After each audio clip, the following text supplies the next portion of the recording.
Fala, turminha, professor Saulo Formiga aqui, mais uma aula de geografia com aqueles temas sempre extraordinários, aqueles que mexem com a gente e que ampliam a nossa visão sobre o nosso país, sobre nossa sociedade e, evidentemente, sobre nós como cidadãos. Bem, hoje nós vamos falar sobre o IDH. Você já ouviu falar esse termo? IDH. É uma sigla. Ela é, na verdade, uma compilação de Índice de Desenvolvimento Humano, ok? Índice de Desenvolvimento Humano. Na verdade, ele foi pensado por um paquistanês e um indiano, ainda nos anos 90, para tentar fazer comparativo entre nações diferentes. Era difícil fazer essas comparações até então. Por quê? Porque se você levasse em consideração apenas a face econômica, evidentemente você iria julgar países como ricos e pobres. Só que você não teria uma análise quanto ao que essa economia poderia provocar no seio social, no comportamento humano. Então, eles pensaram em buscar meios que fossem transversais para todas as nações e que contemplassem tanto ricos quanto pobres dessas nações. Por exemplo, um dos mecanismos usados pelo IDH é a educação. E você sabe, melhor do que ninguém, que a educação é transformadora. Pois é, mas ela é transformadora tanto para quem é mais pobre quanto para quem é mais rico. Evidentemente que eu não estou falando do esforço, eu estou falando do papel. Tá? Se você é rico, mas não tem conhecimento, evidentemente, dependendo de você, a pobreza virá.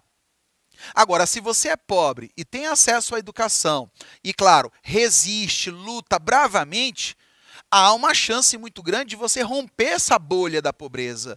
Você sair desse comportamento cíclico que muitas vezes a pobreza nos envolve. Então, ele é transformador tanto para ricos quanto pobres. É inerente, é indiscutivelmente necessário. Ricos estudam, pobres estudam. Então, vamos usar a educação como um parâmetro de comparação. Da mesma forma, a saúde. A saúde também entra em xeque, porque todos precisam de saúde e, evidentemente, as taxas de expectativa de vida, que é a média de vivência, vão também ser mecanismos necessários para essa análise transversal. Então, por exemplo, o Brasil tem uma expectativa de vida de 74 anos, mas a França tem de 85. Então, o francês vive, em média, quase 10 anos a mais do que o brasileiro. Pô, gente, 10 anos é outra vida, não é não? 10 anos é muita coisa. Só que não é só pela idade.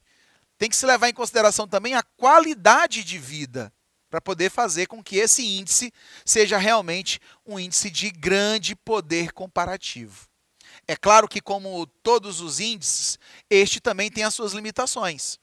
Por exemplo, quando você mede a expectativa de vida de uma pessoa, que é a média de vida ao nascer, você tem à luz da discussão alguns parâmetros. Um país como a França ter 84 anos, 85 anos de expectativa de vida, 10 anos a mais do que nós brasileiros, mostra que o Brasil precisa melhorar em alguma coisa. Então, significa que é um termômetro. Mas não diz especificamente qual coisa. Então, eu não sei o que a França faz melhor do que o Brasil. Eu posso supor a partir de vários fatores, mas eu não sei especificamente. Então, são algumas limitações do IDH. Mas, já estou falando demais. Vem comigo para esse quadro aqui, ó. Inclusive, esse quadro ele traz para vocês uma nota sobre o IDH, mas também traz uma leitura de uma de nossas aulas passadas sobre a transição brasileira, do Brasil tradicional para o Brasil moderno. Por que eu deixei essa aula bem aqui? Para a gente poder perceber alguns detalhes que trazem à tona várias reflexões. Por exemplo, quando eu falo do IDH, eu vou usar parâmetros comparativos. E, nesse caso, eu tenho aqui os três principais. A educação, deixa eu trazer aqui, ó. A educação através do quê? Do tempo. Tempo de escolaridade. Quanto mais tempo na escola, melhor é o índice, ok? Tempo de estudo. De vermelho eu tenho a renda. Vou trazer a renda para cá. Quando eu falo da renda, eu falo o quê? Ó? Da renda per capita. A renda per capita, que significa o quê? Vamos lá, ó.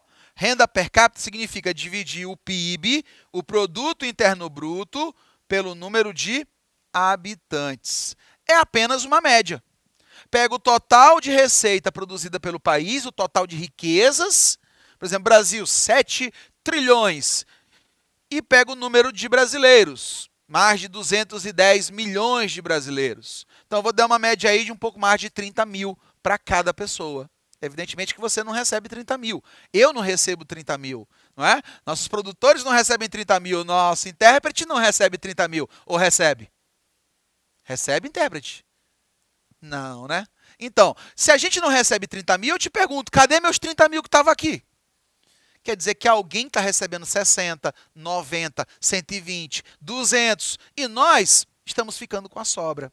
Então, o Brasil precisa ser entendido pela sua complexidade. E a história brasileira mostra isso. Olha só, lembra que numa das aulas sobre os aspectos socioeconômicos brasileiros, nós vimos que o Brasil do passado e o Brasil do presente é completamente diferente, embora ainda exista muito do Brasil do passado hoje. Talvez você sinta isso mais de perto. Eu tenho regiões do Maranhão, por exemplo, mais pobres e regiões mais ricas. Mas olha que interessante, no último dado econômico, você que está aí em Tasso Fragoso, por exemplo, sul do Maranhão, ao lado da minha cidade querida, Alto Parnaíba, olha só, Tasso Fragoso foi tido como uma das cidades com maior renda per capita do Maranhão. Se eu não me engano, algo em torno de 135 mil por pessoa, algo em torno disso, na casa de centenas de milhares, por habitante. Por habitante. Então, eu quero falar com você de Tasso Fragoso. Você já recebeu os seus 135 mil? Hã? Não, né? Pois é. Porque é uma cidade que tem uma economia voltada para a agroexportação. Um dos pontos de destaque formidável do sul do Maranhão é a soja. E a soja é hoje um dos produtos mais valorizados no mercado internacional, principalmente com a alta compra que a China fez recentemente. Então, como lá em Tasso Fragoso eu tenho uma movimentação de soja, milho e outros produtos muito grande, isso significa que o PIB, né, o Produto Interno Bruto de Alto Parnaíba, do município de Alto Parnaíba, do município de Tasso Fragoso, vai ser elevado, porque é uma grande movimentação econômica. Mas quando você vai ver os atores que estão envolvidos nessa produção, você vai ver que é uma produção altamente mecanizada. Então, pouco contrata. O impacto na renda das famílias de Tasso Fragoso é pequeno. O município também não vai conter muito recurso, porque é uma atividade primária. E a atividade primária não é taxada como a atividade secundária, que são as fábricas, que é a prestação de serviço do terciário. Então, a agricultura paga seus impostos, mas paga menos impostos do que as outras atividades econômicas. Então, o município tem um movimento econômico muito grande, mas não há muitos atores envolvidos, ou seja, a cadeia econômica de Tasso Fragoso não é ampla, não gera muito emprego. Então, boa parte das famílias de Tasso Fragoso dependem, assim como a de Alto Parnaíba, assim como de Chapadinha, assim como de Mata Roma, assim como de Pinheiro, dependem da economia de subsistência. Tá vendo? Então, eu tenho um município que tem uma produção econômica muito grande, mas que não envolve muitas pessoas nessa produção, pelo tipo de produção que você tem, mecanizada. Então, não há distribuição de renda. Esses pormenores, esses detalhes, infelizmente, o Índice de Desenvolvimento Humano não consegue representar, não consegue avaliar. Por isso, a crítica sempre é muito forte em torno do quê? Desse mecanismo. O IDH, inclusive, ele é muito bem utilizado em países desenvolvidos, em que a distribuição de renda é mais equitativa, é mais harmônica.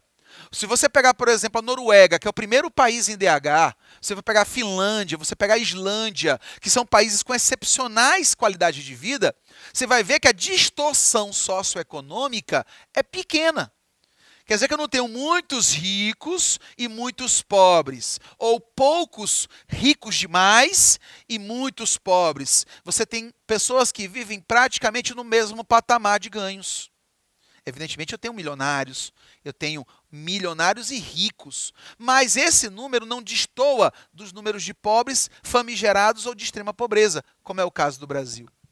Mais de 14 milhões de pessoas vivem na extrema pobreza no Brasil. Isso é dado de 2019, 14 milhões. Se eu for olhar para o Brasil de hoje, 2021, com pandemia, com um auxílio emergencial de R$ 150, evidentemente você vai ter uma condição precarizada. Então as pessoas vão estar vivendo pior do que viviam 2 anos atrás. Culpa da economia, culpa das políticas públicas e culpa, evidentemente, da pandemia, que é o mais importante. Então, quando eu olho para a renda per capita, eu posso até usar o IDH de forma correta para países ricos, mais homogêneos. Mas quando eu trago para o Brasil, essas nuances, esses detalhes que eu citei agora há pouco, eles não são percebidos. E aí eu posso ter uma distorção na análise. Essa é a maior crítica que se faz em relação ao índice de desenvolvimento humano. Mas, de lá para cá, desde quando a ONU começou a utilizar no começo dos anos 90, né, ali mais ou menos 93 para cá, ele foi um termômetro, ele tem sido um termômetro. É importante tê-lo, porque ele vai dar para a gente luz para avaliar a caminhada. E, evidentemente, criar reflexões que possam promover o comparativo.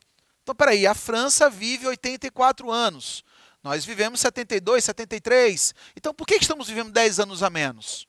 Vamos estudar a França para entender como acontece. E aí entra a saúde, que é o terceiro elemento. Quando você fala da saúde, você fala da expectativa, expectativa de vida. O que é a expectativa de vida?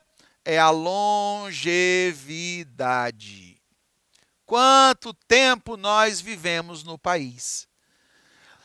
Pensar em quanto tempo a gente vive ao nascer é levar em consideração as estruturas básicas. Gente, a expectativa de vida vai exigir uma análise enquanto, infraestrutura básica. E que infraestrutura básica é essa, gente? Nós estamos falando basicamente de duas coisas.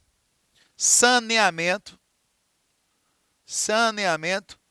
básico, ou seja, água potável, coleta de esgoto, e a alimentação. Entra preventivo, entra saúde pública, entra projetos de saúde pública, como no caso do Brasil nós temos o ESF, a Estratégia Saúde da Família, que foi trazida de Cuba. A ideia de você ter posto de saúde nos bairros, com médicos, enfermeiros, alguns com dentistas, com farmácia básica. Então a pessoa vai se consultar, ela recebe a prescrição e muitas vezes já sai com a medicação gratuitamente. Isso faz com que as pessoas tenham o conhecimento e o medicamento. Conhecimento e o medicamento. Então você ataca direto na causa do problema. Você não espera essa doença evoluir para ela ser atendida só nos hospitais, remediando o processo. Então isso, sem dúvida, foi um grande ganho para a sociedade brasileira. O PSF, Programa Saúde da Família, ou hoje chamado ESF. No seu bairro, talvez você conheça o Agente Comunitário de Saúde. Meu grande abraço para os nossos ACMs. Esses agentes comunitários, ACS, agentes comunitários de saúde, é que fazem a saúde preventiva acontecer no nosso país. Porque eles que batem de porta em porta para saber quem tem pressão alta, quem tem problemas cardíacos, quem está grávida, né, quem tem alguma doença sexualmente transmissível, e fazer a ponte com o posto de saúde. Monitoramento, né? Guardar e vigiar, e a gente está vigiando, e dessa forma mudando a saúde pública do país. Evidentemente que não na forma como a gente precisa, mas já demos passos largos para esse processo. Perfeito? Então, desses 3 elementos, você vai somatizar aquilo que eles trazem para a gente. A saúde, a educação e a renda vão criar para a gente um parâmetro comparativo, embora, como eu falei para vocês, essa comparação entre países mais ricos e mais pobres seja completamente equivocada. Né? Exatamente por quê? Por conta dos desníveis históricos que as nações vão apresentar. Vou te dar um exemplo. Deixa eu largar o pincel aqui só um minutinho, porque eu quero conversar aqui, ó, olho no olho, cara na cara, olha aqui, ó. Gente, o Brasil, ele fica ali numa média de 79º, né? 79 é a colocação do Brasil em termos de IDH. Na verdade, ele até caiu um pouco para 82 é a posição. Mas veja, vamos falar do 79º. Por quê? Porque em 140 países avaliados, o Brasil ficou no meio. Não é isso? 140 países, nós ficamos em 79º, praticamente na metade do caminho.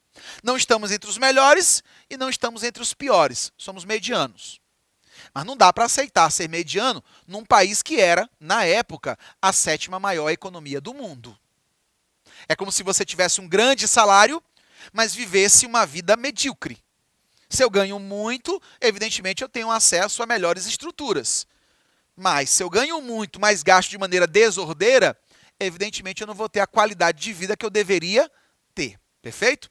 Então é como se o Brasil não conseguisse aplicar os recursos que ganha na economia na transformação das vidas, na transformação social, levando educação, saúde e renda para todos os brasileiros. Então há, sem dúvida, uma disparidade. Detalhe, o IBGE pegou o Brasil, que é gigante, e dividiu em 2 eixos. O Brasil do eixo centro-norte e o Brasil do eixo centro-sul. Imagina, peguei o meu Brasil e dividi ao meio.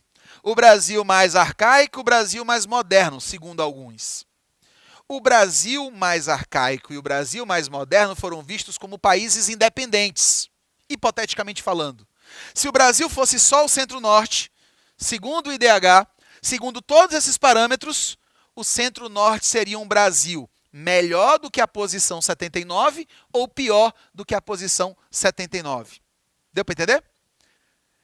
Para a ONU, o Brasil está em 79ª posição entre 140 países, enquanto DH. Mas e se a ONU fizesse uma leitura apenas do Brasil do Norte, Centro-Norte, pegando parte do Centro-Oeste, o Norte e parte do Nordeste? Esse Brasil mais primitivo, mais primário, na verdade. Bem, se ele fizesse isso, a gente cairia para a 110ª posição, 111. De 79 a gente despencaria para 111, isso num total de 140. Então, realmente, o Brasil do Centro-Norte é um Brasil mais primitivo, mais arcaico, mais tradicional, mais pobre. Agora, pensa comigo, e só o Centro-Sul do Brasil? A parte industrial, moderna, de economia mecânica, sem dúvida vai ser melhor. E foi. O Brasil do Centro-Sul ficaria em 42ª posição. Então, de 79, subiríamos para a 42ª posição. Se fôssemos o Centro-Norte, cairíamos para a 111ª posição. 111, 42. Se você ver bem, observar bem, o Brasil do Centro-Sul, que todo mundo julga em ultra power mega moderno, não é tão moderno assim, ainda existem grandes disparates, grandes abismos. E esses abismos são provenientes exatamente das políticas públicas que não conseguem inserir. Os investimentos não conseguem chegar até a ponta. Então imagina, você gasta R$1 milhão para fazer uma praça, mas que na prática essa praça não foi arquitetada em termos de material, de projeto, com todo aquele volume de recurso. Quer dizer, é uma obra muito cara, por N motivos, é uma obra muito cara. Então, se você, por exemplo, tivesse R$1 milhão, você faria, de uma forma privada, uma praça melhor estruturada, com mais equipamentos e que tivesse mais impacto na vida das pessoas. Então, o custo público no Brasil é muito alto. E isso, evidentemente, desgasta o país. Porque eu gasto muito, mas eu tenho pouco devolvido. O Brasil, inclusive, segundo a ONU, é o pior país em devolução dos tributos. Só para você ter uma ideia, é o pior país em devolução de tributos, sem contar que é um dos maiores na esfera da corrupção. Então isso, sem dúvida, corrói o PIB brasileiro. Não adianta a gente trabalhar tanto para ser a 7ª, 8ª, 9ª posição economicamente, se isso não for para transformar a vida, se isso não for para trazer qualidade de vida. E aí eu finalizo com o que aconteceu, por exemplo, na Noruega. A Noruega fez um plebiscito em que eles perguntaram se eles queriam um aumento de salário. E a resposta do norueguês foi: não, nós não queremos aumento de salário. Por que eles não querem um aumento de salário? Porque eles sabem que o aumento de salário traz inflação. Aumenta o preço das coisas, o custo da produção.